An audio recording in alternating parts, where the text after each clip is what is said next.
Have you ever felt that strange impulse to simply disappear? To drop everything and hide from the world for a while? It's not depression, it's not anger. It's something deeper. It's like your soul whispers that it needs space to breathe, away from the constant noise of modern life. Maybe you've noticed that empty conversations drain your energy more than a full day of work. That social gatherings leave you exhausted, even when they're with people you like. That there's a restlessness growing inside you, asking for something that the outside world simply cannot offer. Carl Jung would call this the archetype of the hermit awakening within you. It's an ancient call, present in all cultures and traditions. The hermit isn't the madman who flees from reality. It's the wise one who understands that sometimes we need to lose ourselves to find ourselves.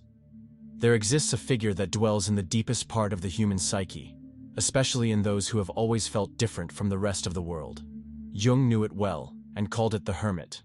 For introverts, those who have always preferred the company of few to large groups who find energy in solitude and not in social noise. This archetypal figure resonates with particular intensity. The hermit isn't just a distant symbol from analytical psychology. It's a living force that awakens when our introverted nature can no longer bear pretending to be comfortable in environments that drain our essence. It's the one who decides to stop forcing smiles at networking events, to stop feigning interest in superficial conversations, to stop acting like an extrovert when every fiber of your being asks for quietude. In dreams, this figure appears as an elder carrying a lantern, illuminating paths that can only be walked in solitude. In mythologies, it appears as the prophet in the desert, the sage on the mountain, the monk in his cell. In real life, it manifests as that irresistible impulse to cancel social commitments, to spend entire weekends without talking to anyone, to deeply question why you've always felt like a foreigner in your own culture. For the introvert, the awakening of the hermit archetype isn't pathology, it's homecoming. It's the recognition that your nature has always known something that the extroverted world tries to deny. That the greatest discoveries, the deepest transformations, the most valuable insights are born in quietude, not in noise. It's the archetypal validation that your natural preference for introspection isn't a defect to be corrected, but a gift to be cultivated. Jung understood that individuation, the process of becoming who you truly are, doesn't follow the same pattern for everyone. For some, especially those with an introverted temperament, this process requires periods of withdrawal that might seem extreme by normal social standards. It's not choice, it's psychological necessity, as vital as breathing. The extroverted culture we live in treats solitude as a problem to be solved. It has created an entire industry aimed at curing introversion, as if it were a disease. But Jung knew something that our hyper-connected age has forgotten. There's an abyssal difference between pathological loneliness and sacred withdrawal. The first is desperate flight. The second is courageous diving into the depths of one's own soul. During this retreat from ordinary social life, something extraordinary happens in the introverted psyche. It's as if it can finally function on its natural frequency, without the constant interference of external stimuli. Repressed memories emerge with crystalline clarity. Dreams become more vivid and loaded with symbolism. Intuition, always present but frequently muffled by social noise, begins to speak with a clear and guiding voice. The introvert in the process of withdrawal isn't fleeing from the world. They're finally allowing themselves to process the world at the speed and depth their nature demands. While extroverts process experiences by talking about them, introverts need quiet time for experiences to settle, take root, transform into wisdom. The period of retreat is that internal laboratory where raw life transmutes into understanding. Our age has completely lost the ability to value what mystics from all traditions knew. Silence isn't the absence of sound, but the total presence of meaning. For the modern introvert, rediscovering silence is like a fish rediscovering water after being forced to live on dry land for years. In authentic silence, not the forced silence of someone being ignored, but the chosen silence of one who can finally stop performing. A subtle but profound reorganization of consciousness occurs. It's as if all the conversations you've had with yourself over the years can finally happen without interruption. All the questions you never had time to ask. All the answers you always knew, but never had space to hear. Silence for the introvert is sacred territory, where their true personality can manifest without editing or censorship. There, away from judgmental gazes and social expectations, You can finally discover what you really think about things, not what you think you should think. You can feel your authentic emotions, not those you consider socially appropriate. In this silent territory, the voice of intuition, so natural for many introverts but constantly questioned by the rational world, recovers its authority. You begin to trust again those hunches you always had, but learn to dismiss. You rediscover that your ability to perceive subtleties, nuances, and hidden meanings isn't imagination, but a legitimate and valuable form of intelligence. When you finally embrace solitude as a conscious choice, and not as an imposition of fate, the introvert inevitably encounters their shadow, but in a very specific way. While extroverts often project their shadow onto others through social conflicts and dramas, the introvert has the peculiar ability to encounter it directly, face to face, without intermediaries. This solitary confrontation with the denied aspects of oneself is more intense, but also cleaner. There's no audience, no psychological theater, no way to blame external circumstances. It's you, with yourself, without masks, facing the parts of your personality you've spent years avoiding or rationalizing. It's scary, but also deeply liberating. For the introvert, the shadow often contains not only the bad aspects they've repressed, but also talents and potentials they've sacrificed to fit into an extroverted world. How many times have you diminished your intelligence to not seem arrogant? How many brilliant ideas have you kept to yourself for fear of seeming eccentric? How many profound insights about people and situations have you censored for fear of being considered too intense? Shadow integration for the introvert often means not only accepting their dark aspects, but also reclaiming their unique gifts. It means stopping apologizing for thinking deeply, for needing time alone, for seeing connections that others don't see. It means embracing the emotional and intellectual intensity that has always been your trademark, even when the world prefers people who are more light and superficial. During periods of deep retreat, many introverts report a significant increase in synchronistic experiences. Jung wouldn't be surprised. He knew that when the extroverted mind finally quiets down, the introverted mind can access subtler layers of reality that normally go unnoticed in daily noise. These synchronicities for the introvert aren't just curious coincidences. They're validations that their different way of processing the world is tuned into deeper patterns of existence. When you think of someone and that person appears unexpectedly, when you find exactly the book you need abandoned on a park bench, when you dream of symbols that later appear in real life, this isn't luck. It's your naturally introverted psyche functioning at its ideal frequency. These experiences also serve as an internal compass, guiding the introvert through the most difficult phases of the self-knowledge process. It's as if the universe were whispering, yes, this path back into yourself is the right one. Keep trusting your nature, even when everyone around you says you should be more sociable, more available, more like them. For the introvert, synchronicities are also reminders that their natural tendency toward withdrawal doesn't disconnect them from the world. Paradoxically, it connects them in a deeper and more meaningful way. You might have few friends, but the connections you form are intense and lasting. You might speak little, but when you speak, your words have weight and resonance. One of the most challenging but also most liberating experiences in the introvert's journey is watching their social persona completely disintegrate.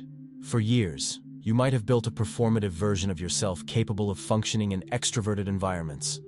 The professional self that can speak in meetings. The social self that goes to parties and pretends to have fun. The family self that meets expectations of being more communicative. When you finally allow yourself to stop sustaining these exhausting performances, it's like taking off tight shoes after walking all day. The relief is immense, but it also comes accompanied by a profound identity crisis. Who am I when I'm not trying to be the socially acceptable version of myself? This deconstruction of the persona is particularly intense for the introvert, because they've often developed social masks not out of vanity or manipulation, but out of pure psychological survival. In a culture that values extroversion, learning to pass for extroverted can seem like a matter of professional and social life or death. But when these masks finally fall, and they always fall when you stop feeding them with energy, what emerges is surprising. You discover that your real personality is much richer, more complex and interesting than any edited version you created for public consumption.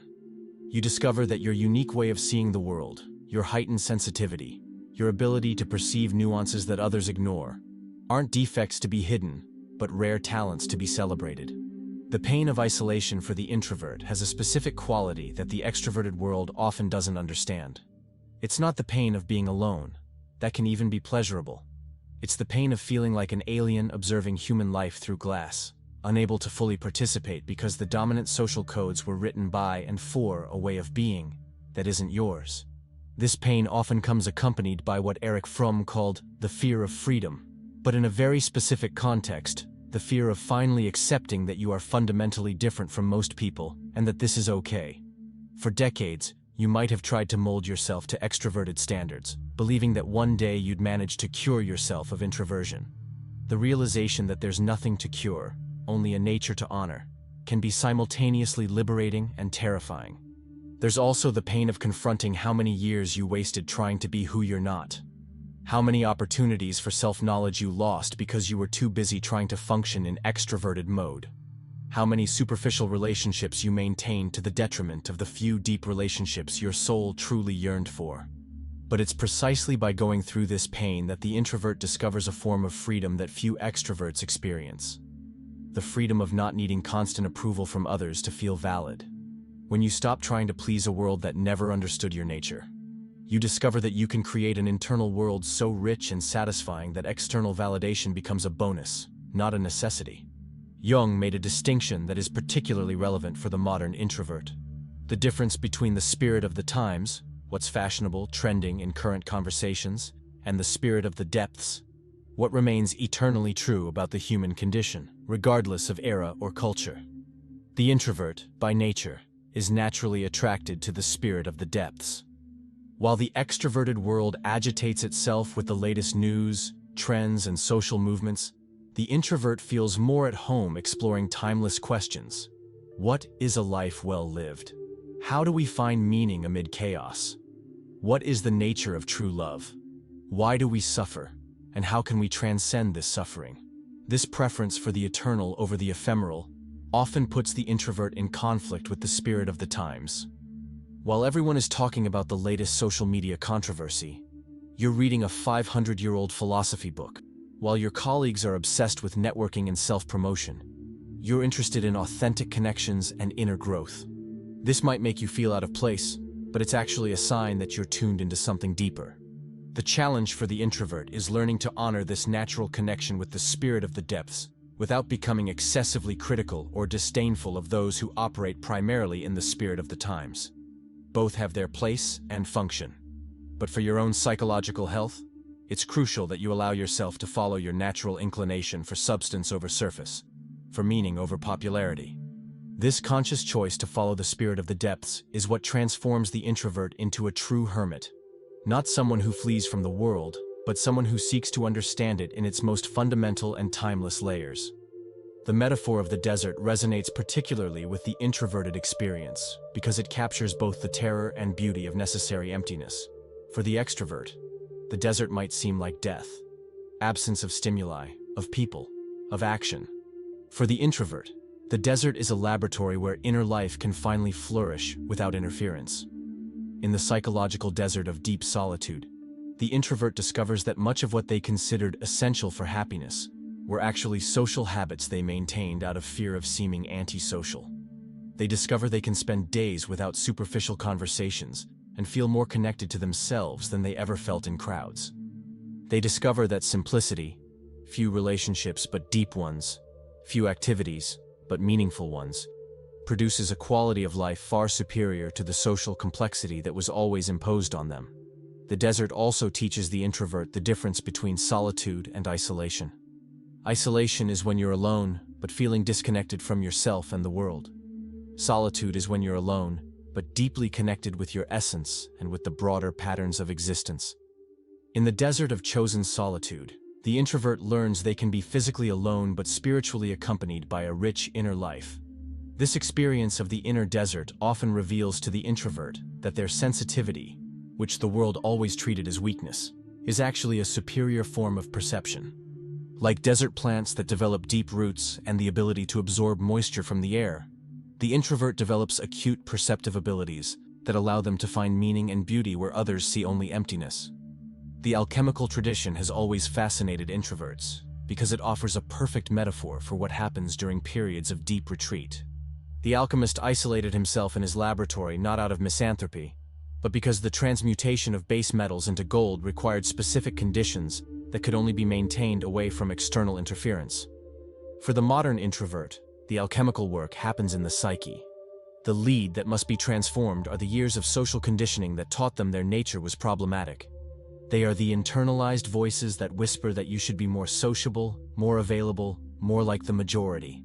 They are the inferiority complexes developed in a culture that treats extroversion as the standard of mental health. The gold that emerges from this inner alchemical process is deep self-acceptance. Not just intellectual tolerance for one's own nature, but genuine celebration of the unique gifts that come with the introverted temperament. It's the visceral understanding that your preference for depth over surface, for quality over quantity, for reflection over reaction, aren't limitations to be overcome, but superpowers to be refined.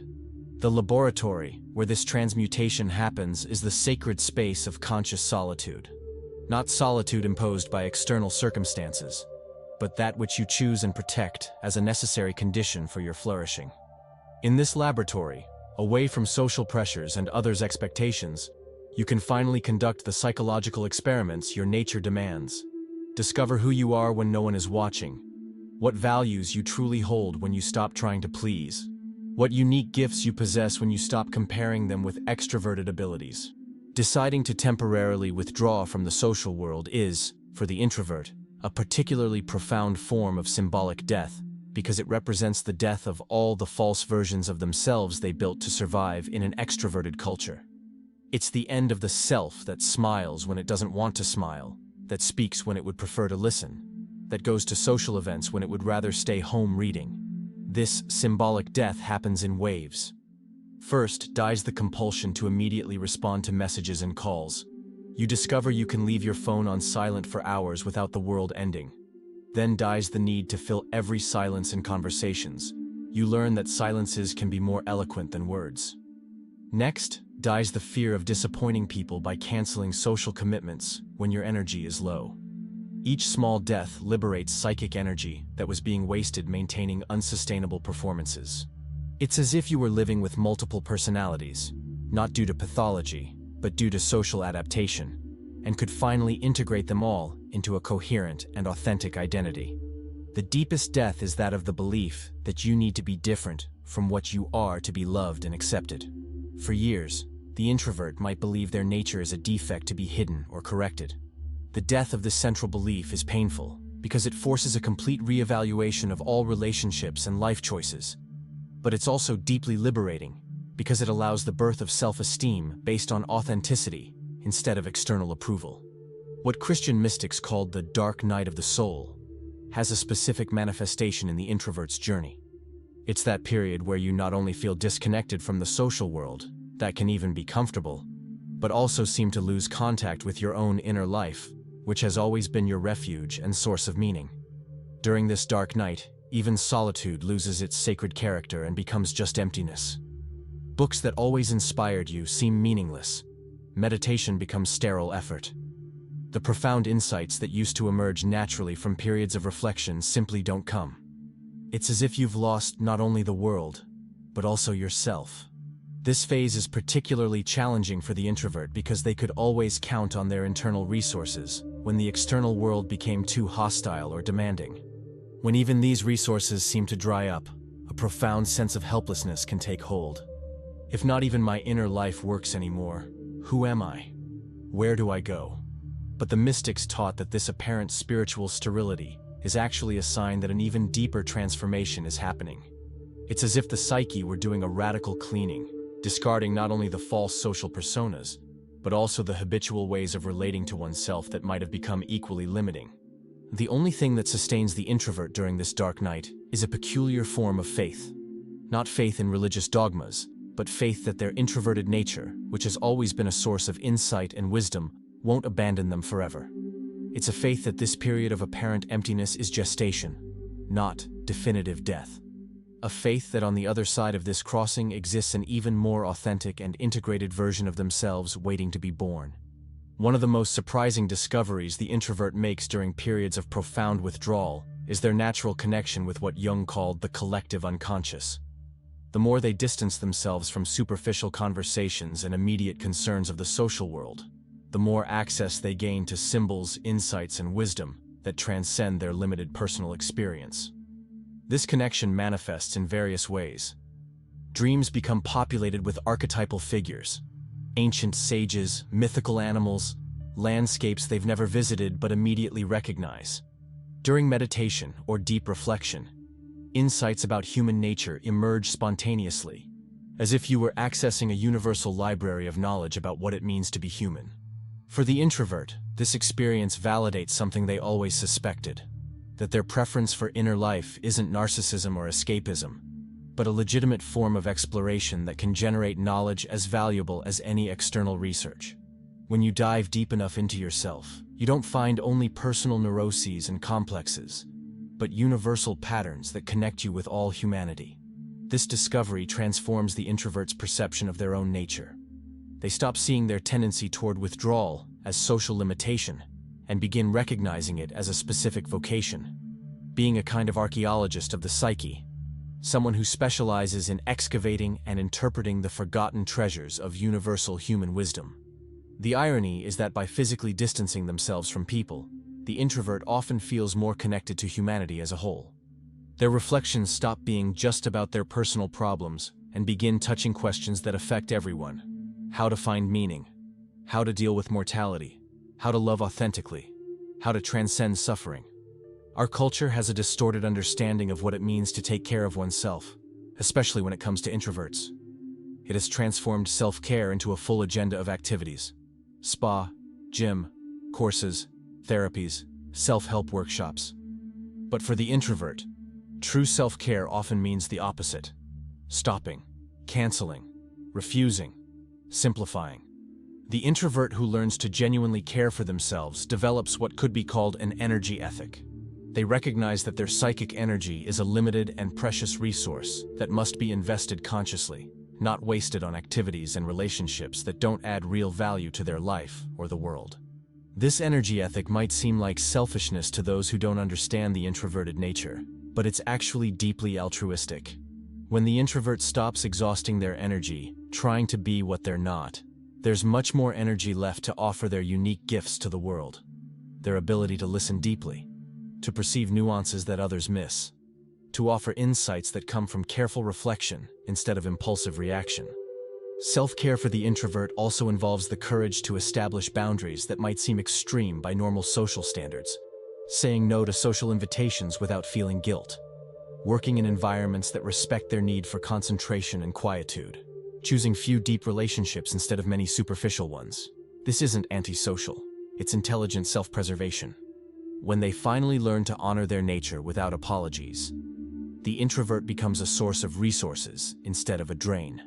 They no longer need to suck energy from social interactions because they've developed sustainable ways to renew themselves internally.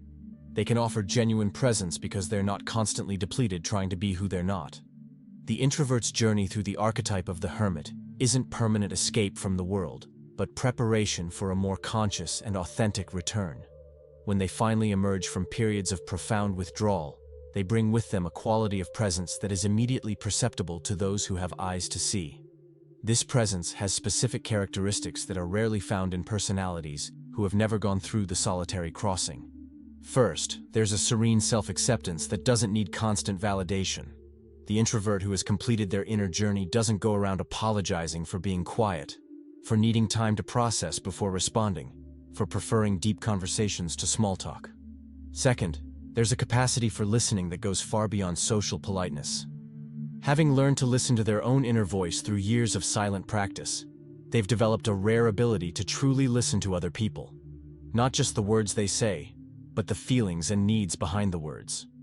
Third, there's a broad perspective on human problems that comes from having faced their own internal demons without external distractions.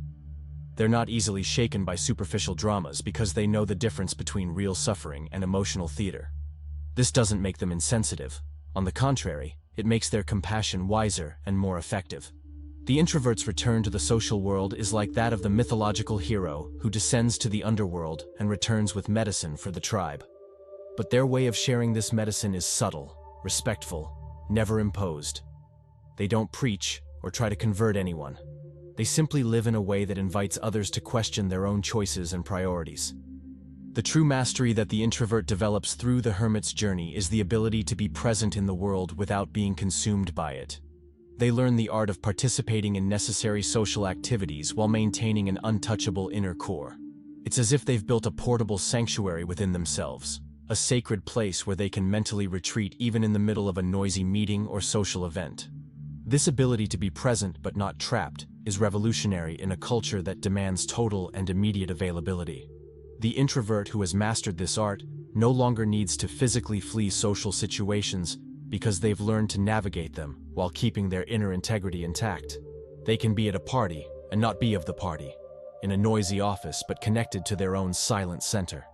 They've also developed the ability to form relationships based on mutual authenticity instead of social convenience.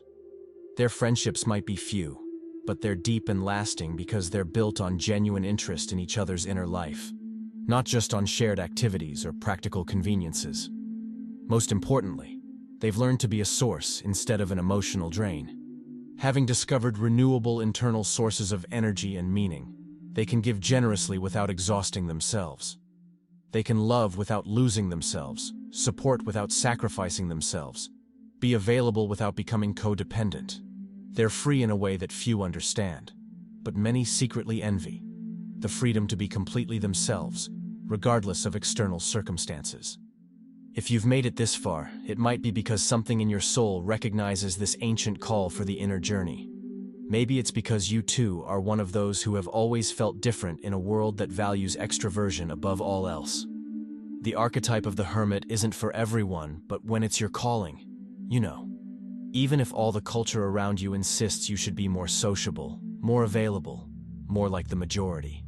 Remember, honoring your introverted nature isn't selfishness, but responsibility. It's recognizing that you have unique gifts that can only flourish when you stop trying to be who you're not.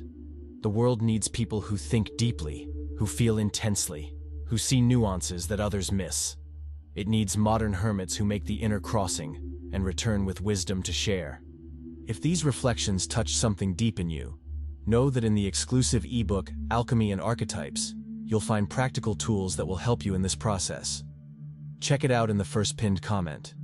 And if this content resonated with you, consider subscribing to the channel and leaving your like. Each gesture of support helps these reflections reach other introverts who might also be feeling like aliens in their own world. Sometimes, knowing we're not alone on this journey is already the first step to beginning it with courage.